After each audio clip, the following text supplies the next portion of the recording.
Hello everyone, this is Maurice from the Triple M Model Railroad. As you can see here, I actually have three of Jason's GEVOs.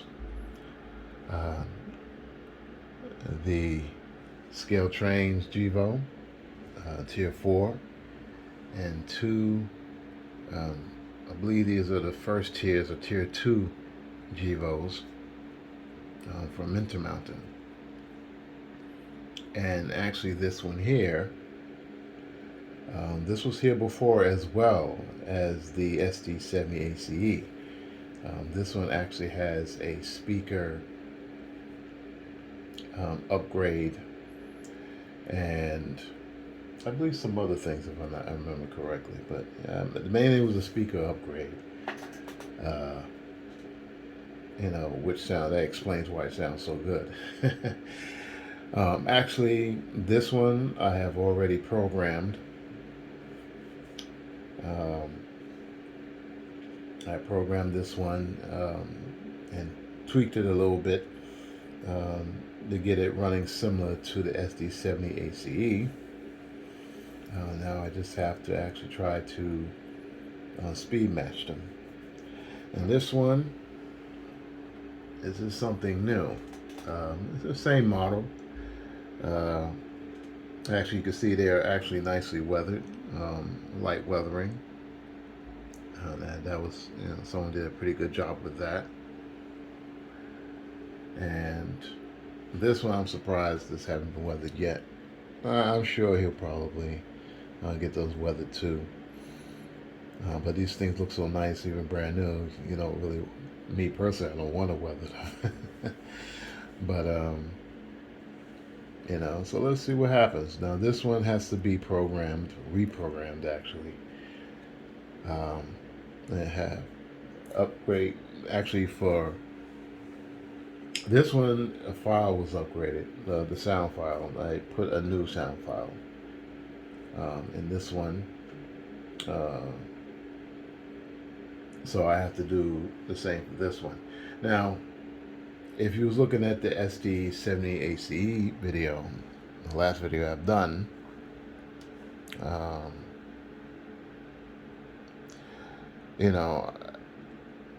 configured the file, I downloaded a new file, configured it, and I, actually programmed it into the coder.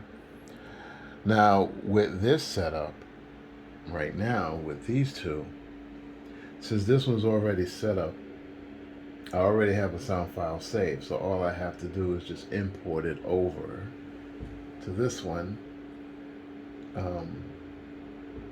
Just change the road number and just import it right over, and it'll be exactly the same as this. So that's the beauty about actually ESU, because you can have you can create a separate sound file and save it on the computer, and then if you have a similar engine, you just scoot it right over. If it has the same decoder, very important, it has the same decoder. It may work with a version 5 because these are version 4s that's installed. These are version 4s, and actually all of them are version 4s if I'm not mistaken. If I remember, this road number here is actually version 4, but we'll find out in a few minutes. So, if a version 5, if it was like, let's say, for example, this was a version 4, this was a version 5, it would upgrade. It would change, it would actually, the software would change the firmware to a version 5, if this was a version 5. But this is not a version 5. These are both version 4s, and these are actually they're really the selects. They're a version 4 derivative, but they're actually really a select decoder by by the manufacturer. So the selects have less features. You can't really customize the files too much. They're basically hard coded. So So yeah, so this is the project. It's not. This one should be pretty quick. This one may take some actual time to do. Uh, Actually, to be honest with you, even if when I did save the file, it's going to take a while to program these. This one, I mean, that's a full, basically a full install of the firmware and sound file. So this one will take about a half hour.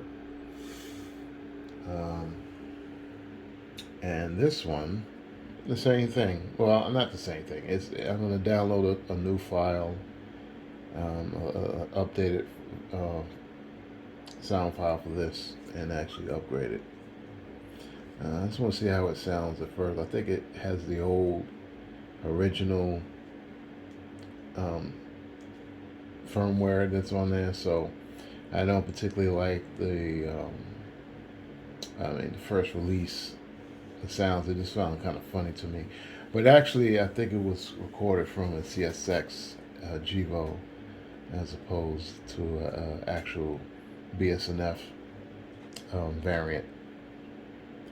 That's just my guess, because the newer sound file actually sounds very different, and it's actually based off of the C4 version, which this is, compared to the AH version, which is the CSX version. All right, so without further ado, I'm going to start. Actually, I'm going to go over this one and see. I need to tweak the file some more. And once I get it to my liking, then I'll save it and I'll program it into this one.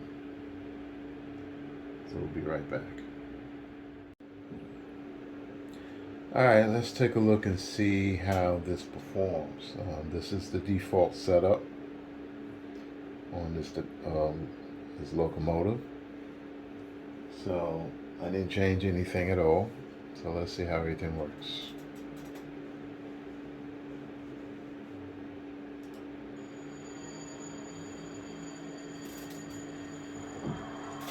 Now what I noticed,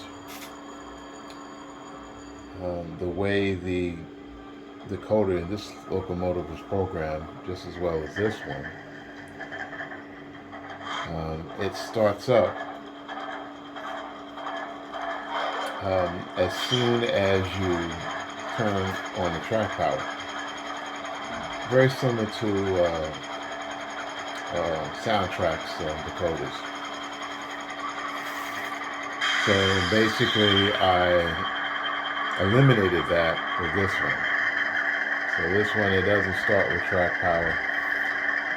You just hit the F key, F8 key, and it will actually start the prime mover. So I'm going to do that for this one as well.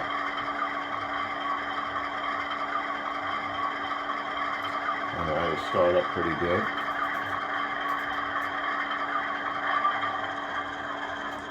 And I noticed one thing too, one of the stanchion handrails are missing on this one, and the plow in the front. Actually, I found the plow in the box, so I'm gonna actually put that back on. I'm gonna glue that on. I got in contact with Intermountain, and for the stanchion, they actually got back with me, and they told me that little piece, that little white piece, the handrail, cost $5. I think that's a bit much for a piece that probably costs less than a cent. I had corresponded with Jason about it a couple of weeks ago, and he said that he knows someone that actually can, I believe, make one. So I don't think you want to spend that $5 for just one little teeny tiny piece. Doesn't make any sense. You can just 3D print it and call it a day. So So if he has somebody that can do that, that's great. And actually, I'm planning to get a 3D printer myself. So, okay, enough of me talking. Let's get this thing started. Let's turn the lights, make sure the lights are working. Headlights, pitch lights, number boards. Let me bring the light down here. It's too much light. Okay. Still really can't see it. Go ahead. Alright, let's see. Hit the horn.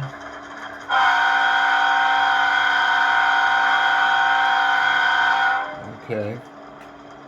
Ditch lights are flashing. Alright, we gotta eliminate that, but that's an relatively easy fix. And actually, he was asking me about the double horn. There was an issue with the double horn with this one, and I actually found a fix online, and it works pretty well. It got rid of the double horn. The only issue with that is you still get the double horn if, let's say, you hitting the horn and then you hit the bell. I mean, what am I saying? I apologize. It's not the double horn. I keep saying horn. It's a double bell. Excuse me. There's no such thing as a double horn. I gotta laugh at myself sometimes. I'm so silly. But the double bell. Okay. There was an issue with double bells with the programming, and there was a gentleman by the name of, I believe his handle is Drunk B. He actually came up with a way to fix it, and I just followed his instructions, and it actually works. Now will I go into length how I done it? I will just refer you to Drunk B webpage, and he will actually explain how it's done. So, but this one, let's see. So let's experiment a little bit. All right.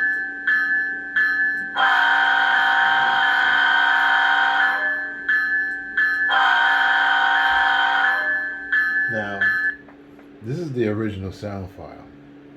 So that original sound file does not have that double bell issue. But I know for sure this one actually does have that issue, because that was one of the issues with the scale trains when it first was released, was that double bell issue. Okay, so it actually started back up again. Okay, it has that shutdown sequence. For some reason, I programmed it on this one, and it worked at first, and then it stopped working. I gotta see what happened. I don't quite understand. But the original sound file, it would shut itself down for a few minutes, and then it would start itself back up again. Run for like maybe 5 minutes, 5 to 10 minutes, and then it'll shut itself down again. Alright, so let's see how it runs. Alright, this is at speed steps 28. I'm going to put it in reverse. And let's see how it runs.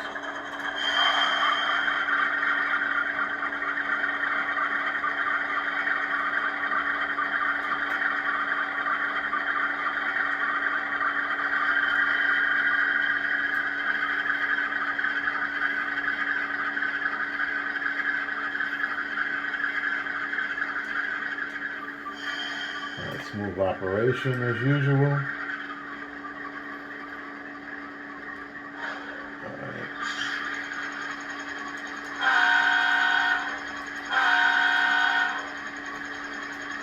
Yeah, I gotta get rid of the flashing lights. Actually, personally, I like the flashing lights.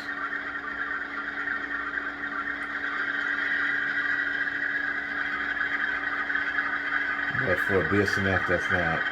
prototypical. Oh, okay. It runs pretty good. There's no problems. So we're going to actually start programming this. And I'm just going to simply just transfer the files. The firmware programmed for this one, not the firmware, but the software for this one, I'm going to actually transfer right over to this one. And I'll show you how that is done. Alright, so here we are at the lock programmer software on the computer. So let's take a look at this. Now, how are we going to do this? I'm going to go to open the file and actually set this up so that each folder has a particular firmware update and file system. So, and I got, that's the Intermountain sound files. Let's look at this. Okay, here we go. Now first we got to upload the sound. So let's see which one I think it was this one. CN. Let's see if it's this one.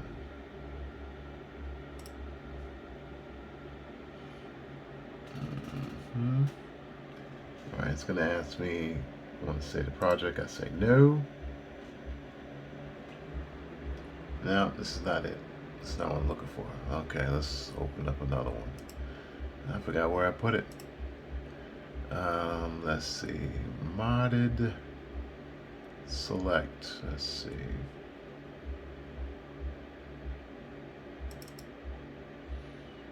Alright, so it might be this one.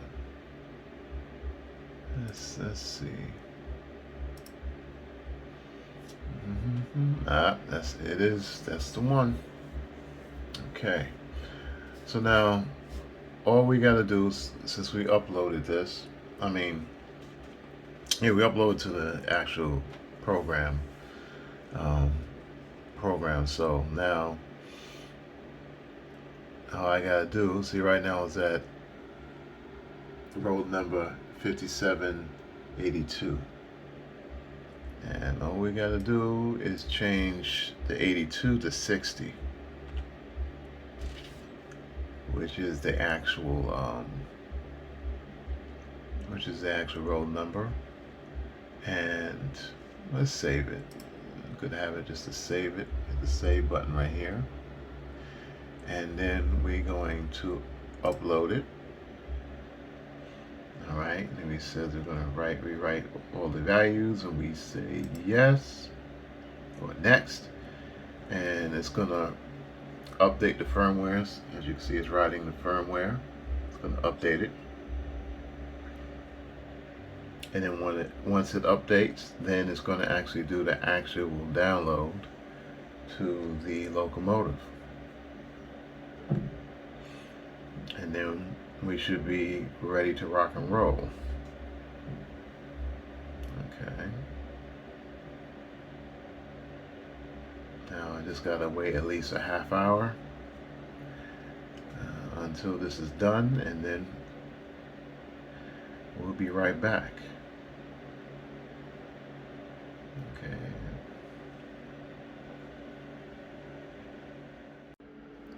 All right, people, I am back. Now what I did was I actually programmed 5782 to match up to 5760 when it comes to performance. And I consisted them using the first two numbers of the road number, which is 57. They both are 57. So, and the consistent is actually 57. So I got the program set to 57. And what we're going to take a look at to see how well the performance is matched, um, to see if they run at the same rate,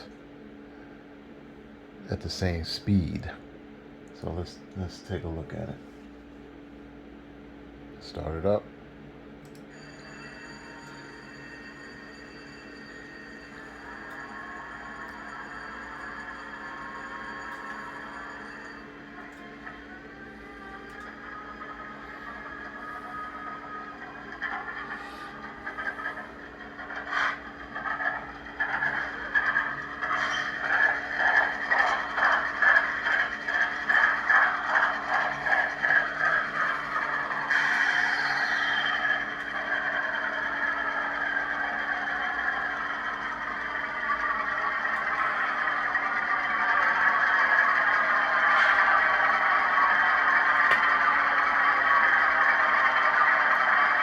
Actually, on a side note, this engine 5782 is actually louder, and that's due to the speaker upgrade I've done with this engine some years ago. So it's definitely louder than this one. So you actually hear this one more pronounced. I don't know if you're going to hear it through the camera phone, but there is definitely a difference. Alright, so put it in reverse. I just kept the consist simple. I kept the lights out of it, so we're just going to see how it performs if it's actually speed matched.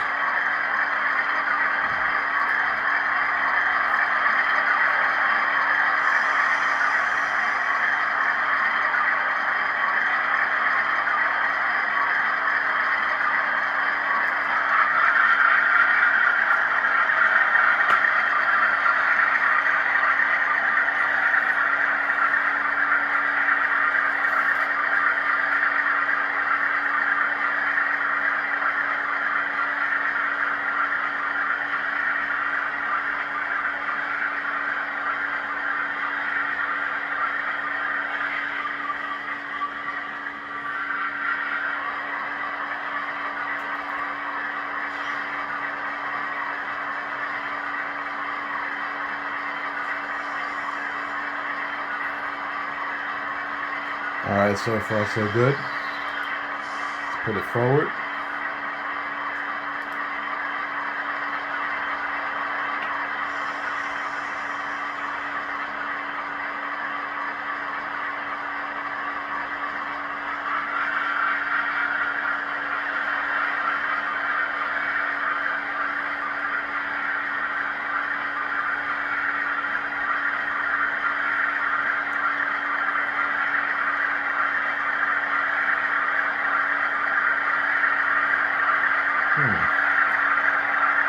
Pretty interesting.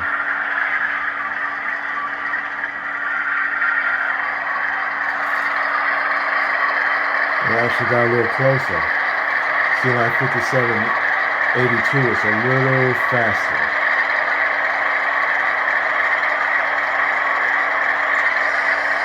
Yeah.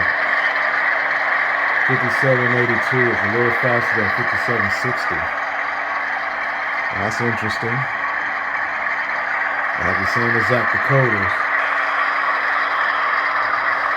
This is actually, believe it or not, the first time I've seen just with the same identical models with the lock sounds. I mean, excuse me, lock sounds, sorry. With the lock sound decoders. So,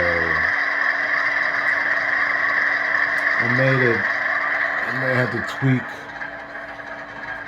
5760 a little bit, but actually there is a feature in these decoders. All right, I don't know the exact name of it, but it has something to do with the motor control, where if the performance of the locomotives are not matched exactly, it will actually compensate for the differential in speed. So it doesn't more or less like both locomotives won't fight each other. more or less.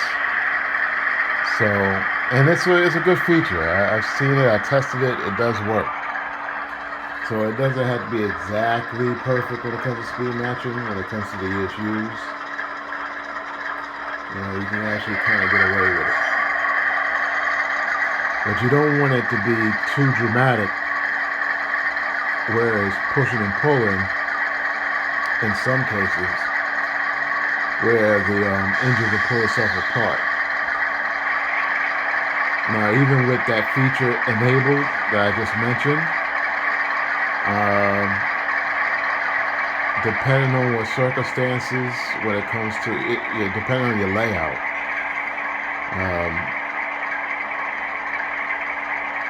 it may pull apart. But that's if it's like extreme cases. If the speeds are dramatically different between locomotives, there's only but so much of that feature where it matches each other's speed. Yeah, as I was saying, the speed matching function, where the engines don't compete with each other, it kind of cancels each other out when it comes to push and a pull. It cannot be excessive. If it's excessive, then it's not going to work very well. But if it's just minor, like in this case, it won't be so bad. But I still got to tweak 5760 just a little bit more.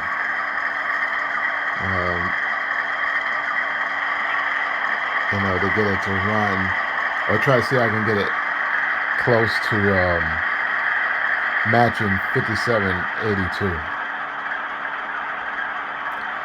So what's next up will be the scale trains. I'm going to start programming it right now. So hang tight. Okay, I was just looking this over, and there is some there are some issues with this engine. It seemed to be there's a problem with the lights, the front lights, as far as I can see. I didn't actually check the rear, but the ditch lights don't work at all, and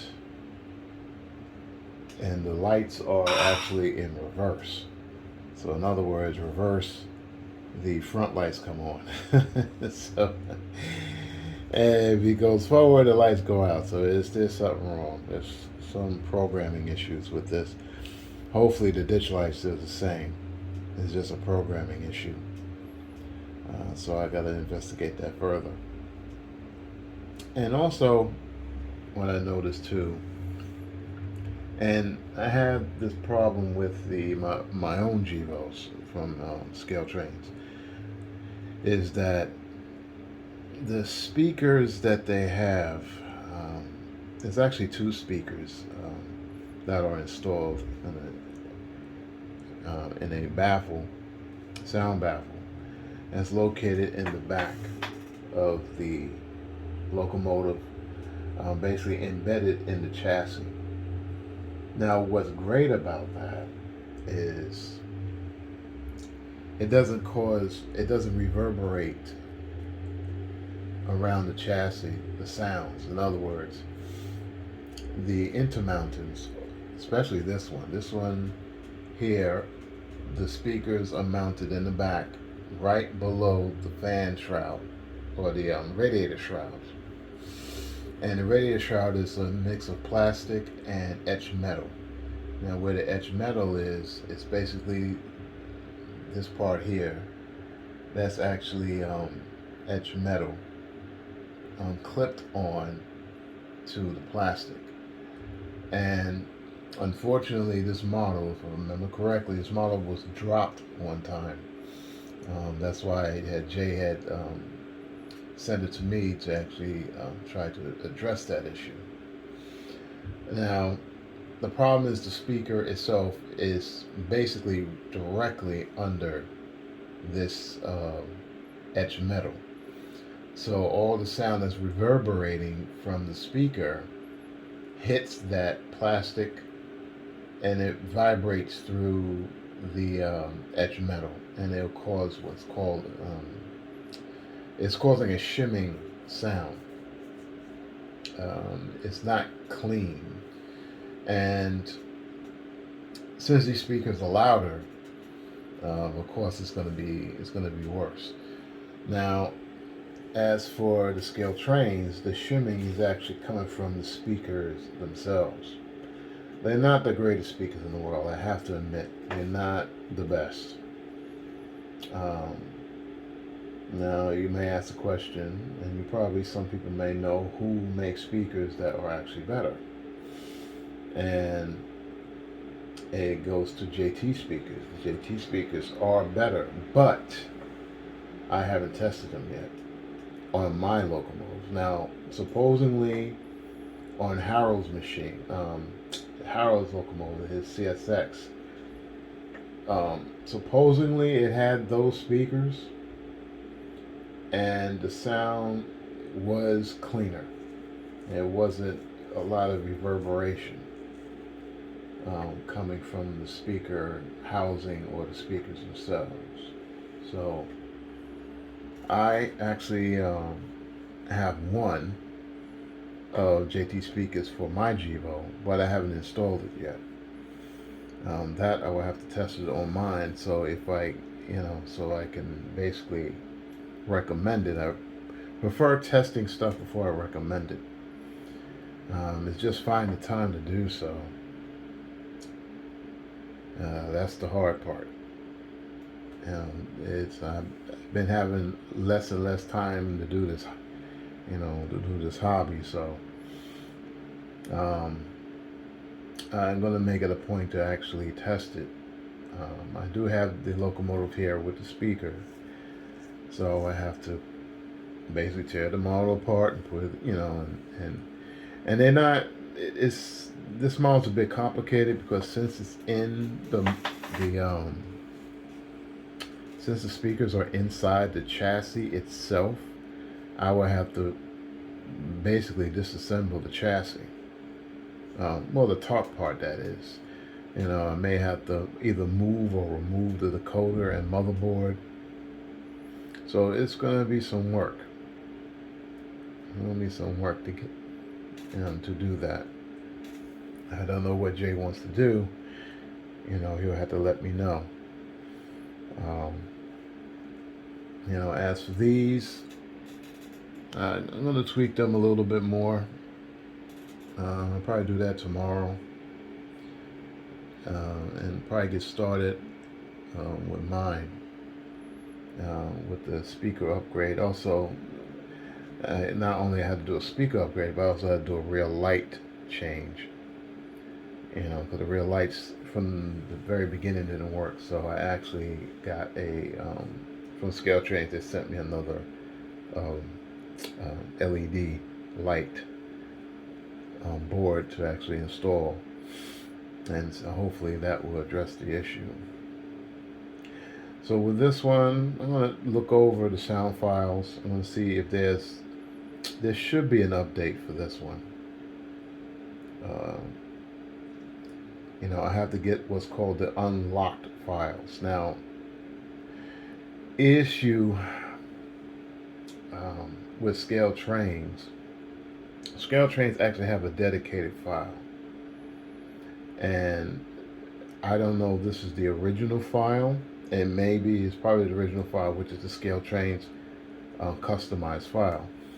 That file sounds locked. Alright, so you can't really change anything. It's almost like you got a select, but it's a version 4, but you can't really modify it. So I have to download the unlocked version of this sound file. I believe Scale Trains has sent it to me some time ago, but I think since then ESU had came out with another, more updated sound file. So let's see what happens. Obviously, the version 5s you know, they have like brand, basically. I think the latest sound file I had was a 2009. Not 2009. Excuse me, 2019. Yeah, I'm like 11, 12 years away. But anyway, um, yeah. So I'm gonna see. I'm gonna change. I'm gonna make some changes. Yeah, get this locomotive working right. Get the lights working correctly. I'm not gonna speed match them with these. I doubt they're gonna be matched. It'd be interesting to see though. Um, and now I will have to set up, instead of running on the lock program, I will have to run my control cab, because I don't think this have enough amperage to run all three locomotives. And I mean, this is only basically just for like the most two. You'd be pushing it with three, you know. So I'll try it to see how well it works. If it works, it don't. You know, I just gotta do what I gotta do. All right, so I'll be right back.